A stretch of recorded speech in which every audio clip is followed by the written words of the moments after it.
it did not go well with Sam Bankman-Fried on day 4.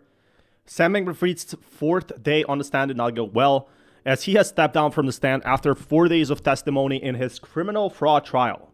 And we are seeing something crazy updates today, so smash that like button. But it does seem like we are seeing tons of new updates for the Bankman-Fried case, which is now 31. He was about, 29, 28? He was pretty young. 28 can be pretty young. But testified Tuesday that he knew as early as 2022 that FTX customer funds were being held in a bank account controlled by FTX sister company. So just let me get this straight. The money from FTX was actually in FTX sister company, the hedge fund Alameda Research. Is this normal? We don't know. But definitely this raises, for the prosecutors, a lot of alarms.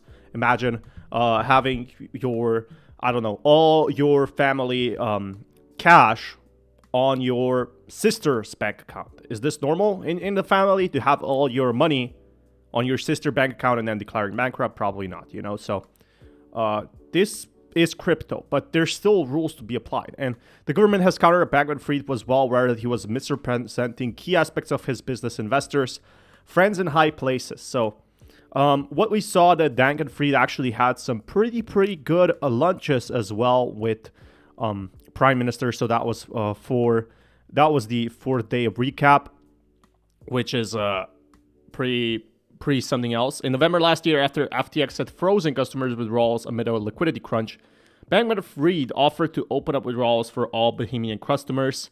He testified he did open these withdrawals for a short period, but anyway, the Bahamian customers got the fair treatment. They could withdraw cash. Probably was a very small amount of people holding cash there.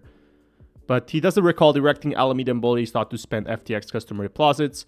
He later discovered that Alameda owed $8 billion to FTX. No one was fired. So, he's saying that he's also uninvolved in.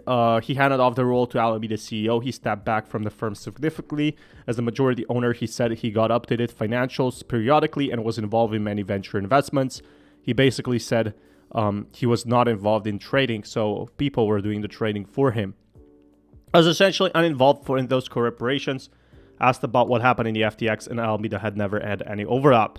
In retrospect, our oversight was very poor. So he was just basically saying, from my understanding, he was saying that, I had a company, I had deals, I had, lunches for FTX, I had all these fancy stuff.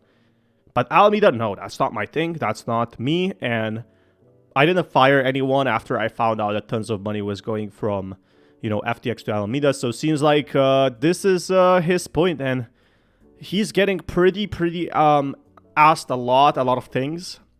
Was involved in many venture investments and became very involved in the decision about on hedging when he saw essential risk for the company. I was essentially uninvolved with these corporations. Asked about what happened if FTX and Alameda had never had any overlap. Bankman-Fried admitted that these firms would have much better systems in place.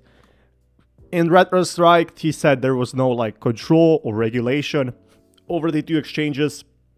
So what do you guys think about this? I'll keep you guys updated with more news. Until next time, peace everyone.